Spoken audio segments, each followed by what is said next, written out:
Warning. Today's podcast is going to showcase a traumatic incident of a man who was abused by his father. So please, if you are somebody who is able to be triggered easily or has somebody under the age of 18, please take awareness that this is a traumatic incident that is also from the heart, a beautiful, beautiful transformation of one gentleman's life who has turned his trauma into his triumph, who has transformed his hardest times into something that has become his soul's purpose. So today I'm going to share with you a beloved client of mine and dear friend, and somebody who really contributes greatly to the world and to our community, Ruu Campbell. Welcome to the Dr. Erin podcast. This is a top spiritual psychology coach podcast to inspire and teach you how to transform your trauma, birth your soul's purpose, and manifest your dreams. Hi, I'm Dr. Erin, Doctor of Divinity. I'm committed to bringing you the best coaching tips, spiritual advice, trauma healing, and metaphysical recovery secrets. I'm here to help you monetize your spiritual gifts and love your life. I want you to know that I've been exactly where you are, and I believe in you. Together, we're awakening the world. I've just spilled some ink or something, and my mom is saying, get away, go run, go find, get away, just hide. And I'm scrabbling around trying to find somewhere to go. I know I've done something really bad. I'm going up the stairs. I'm looking in this room. I can't find anywhere there. I shut the door. I go in the next one. There's nowhere to go. I can't get out. I find these clothes in, I think, my sister's bedroom, and I run in and I hide behind the clothes, praying that, oh my God, what have I done? What have I done? I hear his foot. I hear this kind of, opens the door. I go, Daddy, I'm sorry. I'm sorry. I'm sorry. I'm so sorry. I'm sorry. All I'm just saying is, I'm sorry. I'm so sorry. And he goes, you will be sorry. And looks at me with this hate and anger. And I'm really fucking scared and uneasy, and I don't know what to do. And I want to jump out the window, but I'm 4 stories up and I just don't know what to do. I'm so just stuck. Oh. He goes out, and I think, what do I do now? Do I run? But I'm paralyzed, so I stay. And he comes back, gets this big fucking shoe, puts me over his knee, and just starts beating me with all of his anger and venom, and it just goes on and on and on and on and on and on and on. He really hates me. And then I pee myself, I pee over him, and I feel really bad about that. He reflects on that, and I just feel even more pathetic because I can't even keep that in. Like, I'm not even man enough to be beaten or something weird like that. And then he goes, I'm left in the corner, and it's a moment of just, and then that moment doesn't end. I'm there for a long, long time, just covered in my own pee. And I don't know, it's the next day before I'm let out of this room. And then I think it's his birthday or something. And I've done him this card, and all I want to do is get his approval. And I give him this big card. I'm like, happy birthday. And everyone pretends like it hasn't just happened. So what you just heard was a snippet of the very first E4 trauma method that I did on Ruu Campbell. And so it really is the perfect time to showcase his incredible story. You're going to hear about where he came from, kind of all of his trauma, to how he overcame it and his experience with the E4 trauma method, Soulciété, and working with me, and then where he is now and bringing his gifts, his message, and voice to the world. But before we want to begin, I wanted to say, I'm not a psychologist. I'm a Doctor of Divinity, and this is our spiritual right to do our inner trauma transformational work.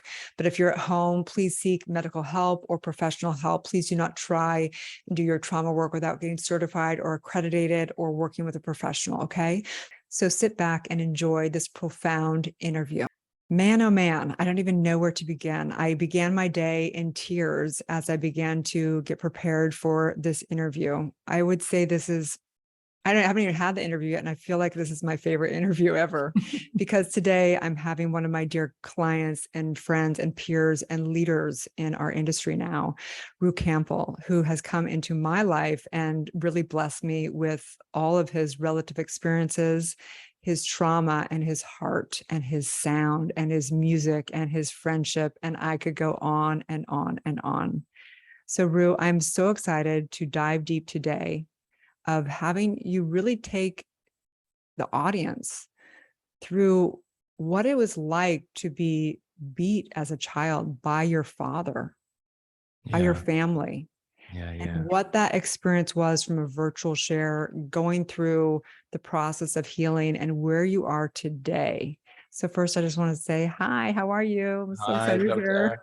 I want to say too, it's such an honor to be here with you.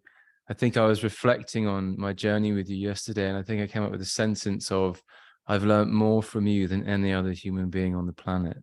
And it was an amazing thing to say about anyone, and I really sat with it. Is that really true? And I was like, it is actually true. So thank you so much. It's been amazing. The journey with you has just been amazing. I knew from the first second of meeting you and being in presence with your consciousness that we were to work together and that you were my next teacher. And I'm so pleased I got the call and you were so available, and my life is so different now. I'm going to cry. Like there's no words.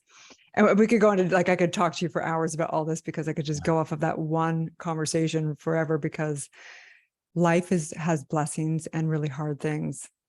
And, you know, life as a leader has times where it's really challenging. And then moments where you have clients that literally tell you things that are the greatest gift of your life. And this is life. It's the trauma, it's the beauty, it's all of it. And so we would be so honored for you to kind of set the tone. Okay. Take us there as if we're watching a movie. What was your life like before you take us into the virtual share of the actual one of the traumatic incidences? Well, let's just say the curtains were always closed and the sun was not shining, and life appeared to be something that I didn't like very much. And people didn't seem to love each other. It was very conditional. If you behaved a certain way, you got treated well. If you didn't, you were hated. I remember looking up at a board we used to have, and my sister would have all kind of gold stars and my brother's silver stars, and I'd have a whole line of black dots going down. And I was just forever not getting it right, just trying desperately to be the person they wanted me to be, but being unable to be that being. And it was a very violent, volatile place. There was no space.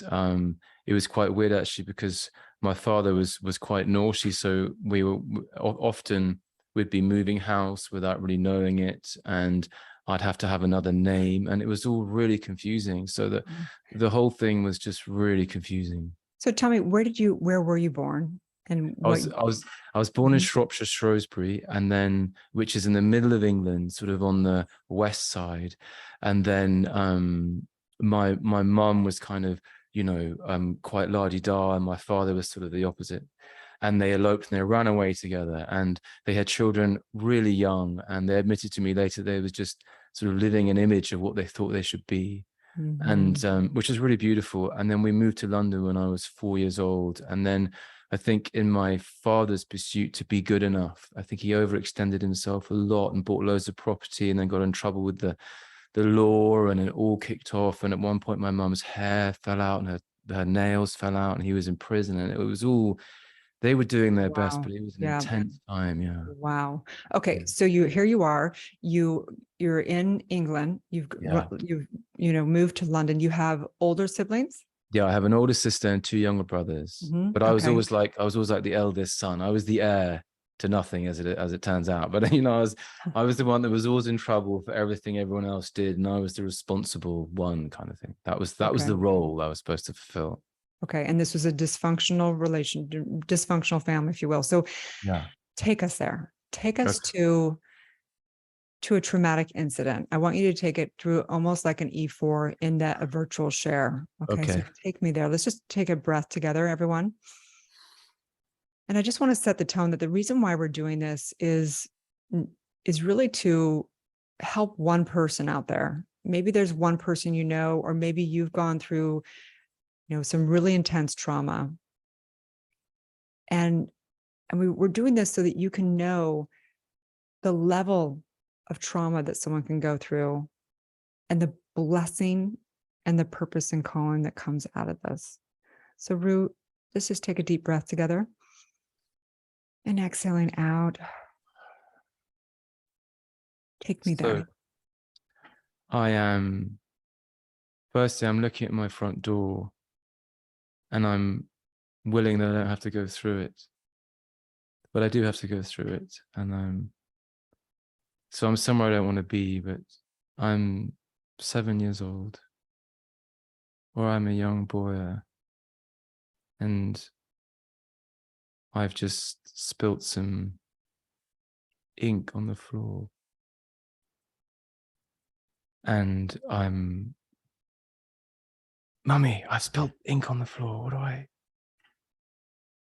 I do? And my mother looks at me and she's like, run. She says, run. And I see the terror in her eyes, and I just begin running, and I'm running up the stairs, and I sort of open the bathroom, and there's nowhere to hide in the bathroom, and I open my sister's room and there's nowhere to hide in there, and I open my parents' bedroom, there's nowhere to hide in there, and I go out on the patio and I consider sort of jumping onto a roof, but I don't think I can make it. So I run back and I find a deep corner of my sister's room, and I'm hiding in the corner underneath all of these clothes, and I'm sort of pretending I'm not there, all held up in the corner. And I hear my mum, I hear my dad from downstairs saying, what's going on? And suddenly he's at the door, and he opens the door, and I'm like, I look at him, I'm like, Daddy, I'm sorry, I'm so sorry, Daddy, I'm so sorry, Daddy, I'm so sorry.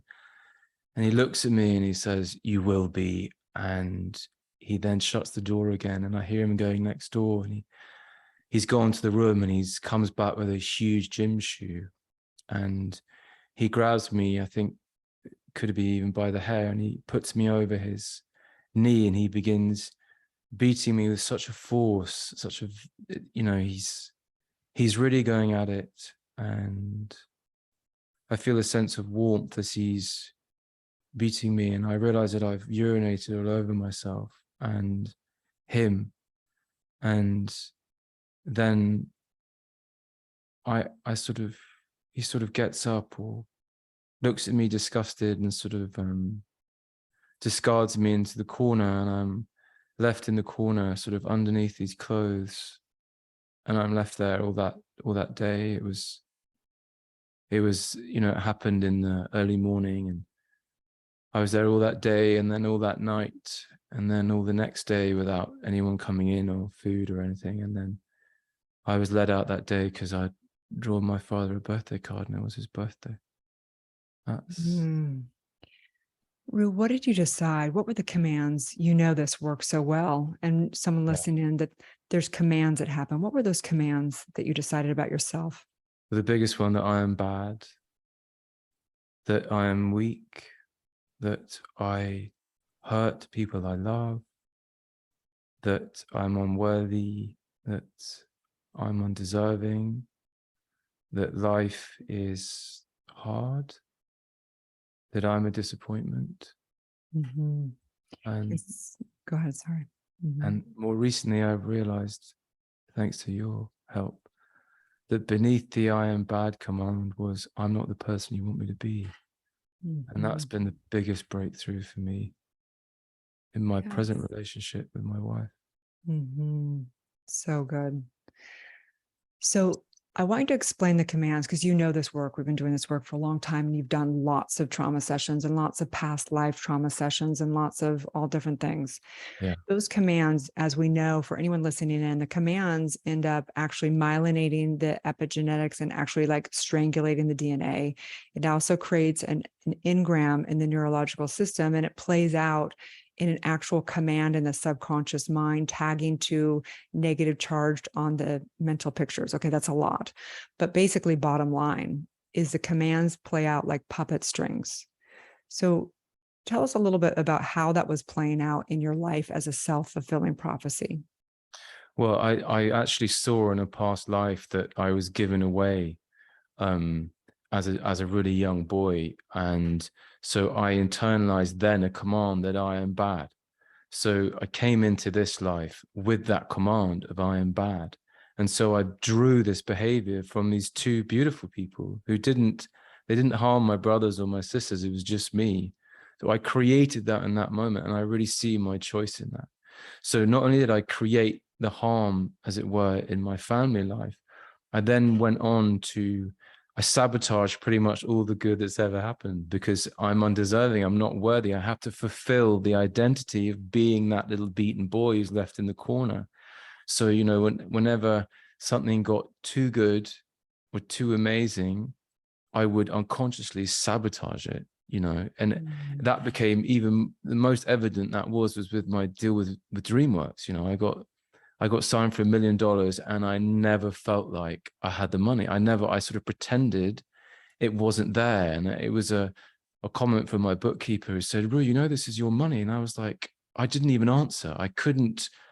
It's like my determination to be that command of I'm not good enough, I'm bad, I'm unworthy was so strong in me that I couldn't assume ownership of all of that money. And it just all kind of disappeared into lawyers and bookkeepers and managers. And I never really had any of it because I just wasn't ready for it. And then in my relationship now, and I've been, you know, I'm lucky enough to have met my beloved, and I've had years and years of abundant love, yet I'm still always the bad one.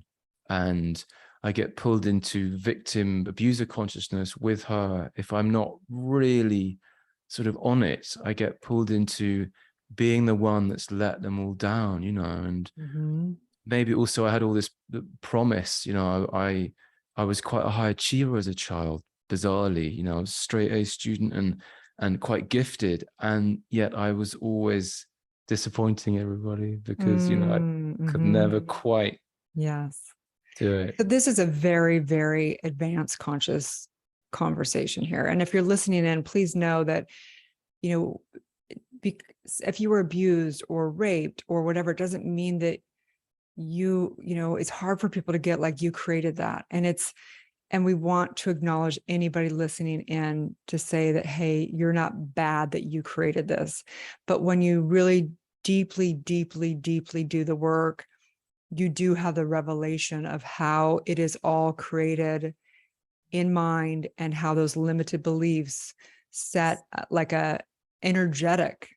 And it's like, it literally is, you could say the law of attraction, but it's, you know, way, way more intricate than how it's been explained. But that is the self-fulfilling prophecy of that's how powerful we are. The moment that we decide we're not enough, that it sets the polarity of the entire universal law into motion. Make sure that veil, that, you know, lens is looked through, and that energetic match has to be matched. So Ruu, I just want to acknowledge you, like you're full on enlightened, you know, Buddha being here, like truly. And I'm so incredibly excited for your gifts to actually go out to the world. You know, you, as you know, and for people out there that were in the community, Ruu sung a song on one of the retreats a little while back. And it was literally, I think, the best song I've ever heard in my entire life, no exaggeration. And you still haven't published it. No, I'm really bad. I mean, I'm getting better, but let's talk about that. Let's do a little session. No, just kidding. No. But I know that it's coming out, and I know that we're working on a bunch of stuff I believe that you are somebody that is going to mark the world with so much love and frequency that it's going to shatter reality for people out there. And that's absolutely where I hold you at all points in time. Beautiful. And I'm learning to hold myself there too, Dr. E. Yes. Yeah. So let's good. talk a little bit about your experience with E4 and Soulciété. Okay, and that's one of my favorite subjects. Okay. Because, you know, just this morning I was doing an E4 with a client, and, you know, that was another thing I came to. Dr. Erin is like the Swiss Army knife of resolving the human condition. I love it. Yes. It's my new tagline. It's my new tagline. My first E4 was extraordinary, and I knew then that was the next thing for me to learn. But what I didn't know then was the journey of that was so beautiful. I didn't know that led me to a place where I feel more and more like the amplifier of the universe, sort of thing, without anything in the way.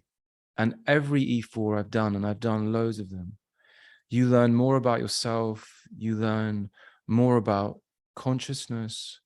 That's the other thing. I wasn't aware of the beauty of consciousness and how much we can play in consciousness. And I honor you, Dr. Erin, in creating a society and a place, a school of consciousness. I mean, it's like Harry Potter on steroids in the real world. Do you know what I mean? It's, for someone like me, it's just, I can't believe my luck to train my consciousness, which is just the most incredible possibility. And again, I said, you know, I've been in communes where I've worn a robe and I've meditated all day, nowhere near as conscious Oh, so as great. getting So on great. into Soulciété. So the community is amazing. The E4 is an incredible. I remember doing lots of Tony Robbins, and I became aware of coaching and life coaching and all this, and it was all great. And I was like, good, you know, we can make changes, identity creates, but there was no place for real trauma. So I was looking for, where do people who have real trauma, like I know I do, where do we go? And then I found you and the E4, and that's been such a breakthrough to me. And then to share that with everyone I love. I mean, everyone I know, I do E4 on, you know, I do it with my brother, my So sister, good. my wife. Oh, that just makes me so happy. We Yeah. all do it because it's just, for me, it's just got to be done. It's just like, well, before you try anything, just do your trauma work, because you're going to sabotage it. You know, someone said to me just today, why can't we just cry? And I was like, listen, we can just cry, and you can do controlled crying, you can do breath work. But if you don't have a change in consciousness, you're just going to go right back to where you were before. So that's the key. E4, you design this method that unites the releasing of emotion with a change of consciousness, and that shit stinks. I mean, stinks. Stinks. But I agree. I think that people don't understand, right? You can't teach enlightenment. You have to experience enlightenment. Yeah. So what we find, as I'm sure with you, is like, you go in thinking, I just want to heal this pain. I just want to end some of the suffering. I just want to end some of the stuck patterns. Yeah. But what you come out with is like a whole new revelation. Yeah. I mean, that's another crazy thing, is that, you know, I ended up back in the commune in India, understanding the wisdom of the ancients, which I didn't think it would go there at all. Yes. Now I'm sitting nestled in between the East and the West, fully integrated. Also, it's not pie in the sky. It's really grounded. You know, it's abundance, it's prosperity, it's loving those you love, it's earning what you want to earn, it's getting this world working for you. It's not hiding in a cave wishing things were different. Do you know what I mean? It's Yes. really good. Yeah. It's so good. You know, I always think about you because, you know, you're a musician, and I always think of trauma work like a piano player. Yeah. So like a piano player can play full chords and do everything and have artistry. And I think about it like our DNA. Like the DNA is almost like we get to play our DNA, but Yeah. if we have trauma, it's like having a stuck where your piano keys aren't working and you can't play the song that you want to play. Yeah. And I do think that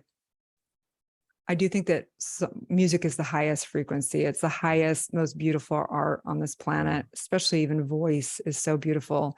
Yeah. But so just, I don't know, just whatever it is that you want to say for yourself around music and how it's impacted you with your ability, because you already had so many abilities to do the music anyway. I did. Music for me is a place of extreme vulnerability. So it's a place where I have to be honest. And that has closed doors and opened doors. And I think that's probably why my DreamWorks record stayed on the shelf, because I'm not sure it was fully honest. And, you know, that it quite had the honesty, and that I was ready, really. And maybe I was doing it for different reasons as well. Like that's something else you find through the E4 is you get to a point when you're releasing all the pent-up anger, all the emotions, all the judging, all the stuff you've been turning ultimately on yourself. When you release all of that, you begin creating and sharing from a different source. It's like you begin creating from a source of purity. It's not for anything. It's not so you can be a pop star, or so you can earn money, or so it's not. It's just for the joy of the doing of it, for the being of it. And that's a huge thing that feels different to me now. Just the joy of being who I am. Because what I've realized is that I might not be the person you want me to be, but I'm the person I want to be. Yes, I love it. You know, there's so much buzz right now, of course, around intergenerational trauma, Oh yeah, past life yeah, regressions. Now, I think I don't know if I'm sure other people do past life regression trauma, and then yeah, of course, codependency trauma, and on and on and on. So the yeah, cool thing, just for people out there, that if you're listening, you know, that it's not just one thing. Like E4 yeah, trauma method, we use it no matter what. If yeah, you're dealing with you know, being abused, or if you're dealing with a breakup from last week, or if you're dealing with, you know, things like traumas that have come down, your intergenerational traumas, but it's the same process, which is so amazing about the E4 and stuff. yeah. But I want you to tell people where they can find you. First of all, your music, Okay. number one, because the most important thing is for them to find your music. And Well, I've then, made it very yes. hard. No, but I think if you Google Ruu Campbell, Ruu Campbell, I'm on iTunes, Spotify, you know, I'm around. And there's a record, Heart Song was my last record, which is a beautiful record. And I've got a new record I'm writing at the moment, which hopefully will be out in the spring next year, called Kiss of the Stars, you know, featuring that song you love, and many more. And I'm also, because we love prayer, don't we, Dr. E? And Yes, I'm we learning do. a lot about the power of intention, and just so I'm also doing music that is quite prayer based now, that is healing. Like I've got a forgiveness track, and I am track, which is kind of meditative, kind of mantra like, because I quite react to mantras and their lack of creativity. So I'm trying to sort of birth that too. So yeah, there's lots coming. I'm very So excited much, by so it. much. And then also you are working with teen boys, Yeah, correct? I've Yes. just set up something called Divine Prince, which is Mm, I realized that I had a big awakening when I did a sort of Kundalini dynamic meditation when I was sort of, I don't know, mhm. 18, where you shake and then you dance, Yes. and everything changed from that moment. And I knew I had to go and study in India, which I did. I went off and studied in this commune. It was amazing. And they gave me the name. I took sannyas, right? I dedicate my life to awareness. And that was in 1994. And they gave me the name Devaraj, which means Divine Prince. So Oh as I was my sitting in God. meditation, I was like, it's got to be called Divine Prince, and I've Oh, got I to lead love that everywhere. so much. I love that. So yeah. Yeah. And I think it's so amazing, because I think what you said earlier, because a lot of children that are beat by their parents, a lot of times they'll become what might be labeled a borderline, or, you know, where they don't have an identity and they're looking for identity. So I think what you said earlier is really imperative for people to understand. And we don't believe in titles. We don't believe in, you know, your borderline or your, you know, codependent, or we just don't believe in those titles. We believe that we get to create ourselves from this moment forward in a new thought, knowing that we are creators, we're divine creators. So I would love it if you want to pray us out. Oh, that's so beautiful. Okay, so I will ask all of you just to put your hands together and just indulge us for a moment. Put your hands together and rub your hands together, and just feel your fingertips brushing against each other, and just know you're cleaning all the 10 planetary aspects of self. And as you're rubbing those, feel the tension in your hands, cleaning all the field around you, in and outside. The first thing we do is we acknowledge the oneness of all things, that your hands come to rest by your heart. I acknowledge the oneness of all things, that oneness that's always been and will always be, that is and of everything, all the past, all the future, all your enemies, all your friends, all the wrongdoing, all the right doing, all the triggers and the triumphs. And then there is no separation between me and that. I get to be that. I am the I am. I am the universe. I am that unmanifest power manifest in this body. There's no phone call I need to make, no bridge I need to cross, no river I need to swim across. I am there. I am the I am. And as the I am, I declare that I am reaching millions and millions of hearts worldwide, that I am truth, that we are healed, that we are whole, that we are the true free expression of all we've come here to be, that I'm singing the song I came to sing. In my heart, I see us all radiant, light,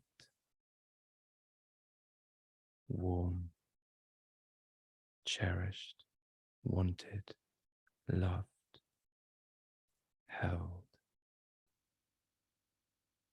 As together we say, Dr. E. And so it is. Yes.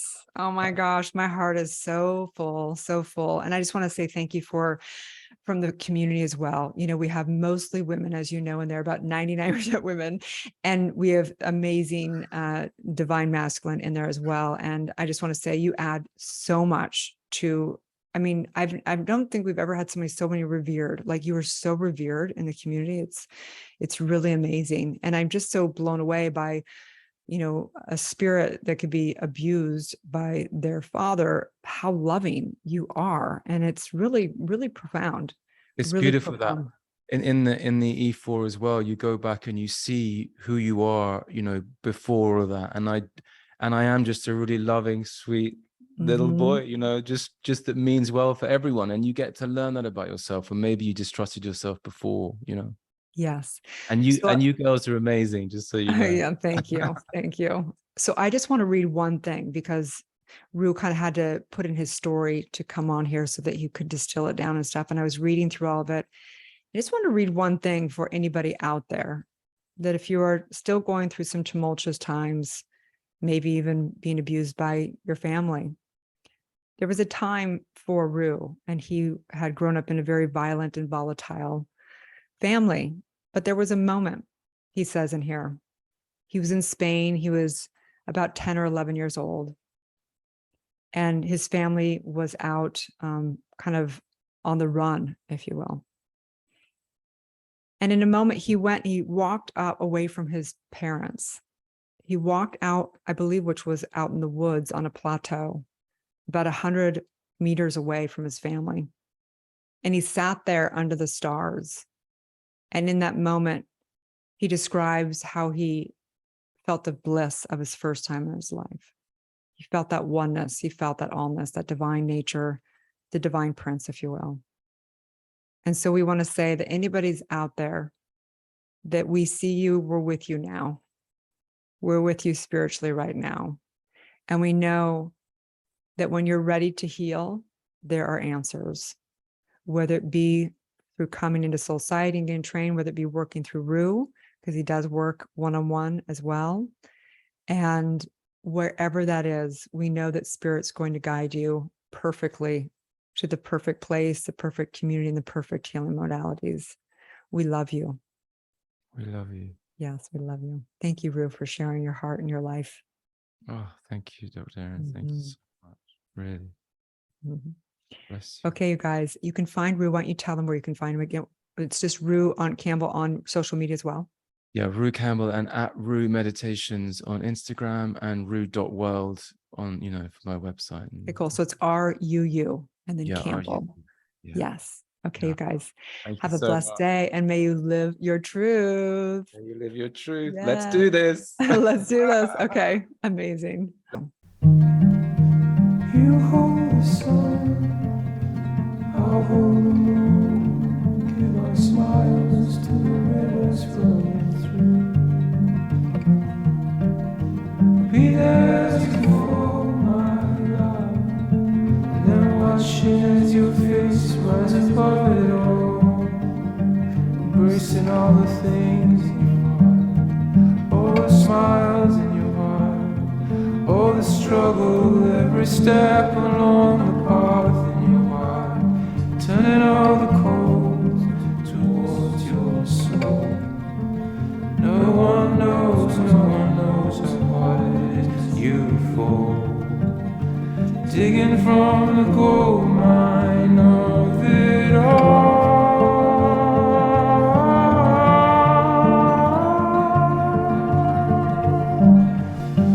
Give me love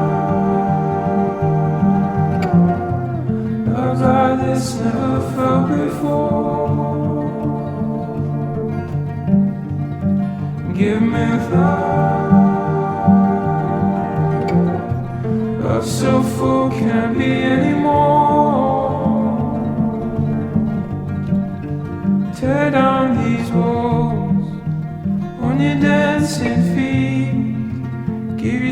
to the rivers flowing down your cheeks, valleys in our veins, ground warm but hard. You lie back into the kiss of the stars, the kiss of the stars.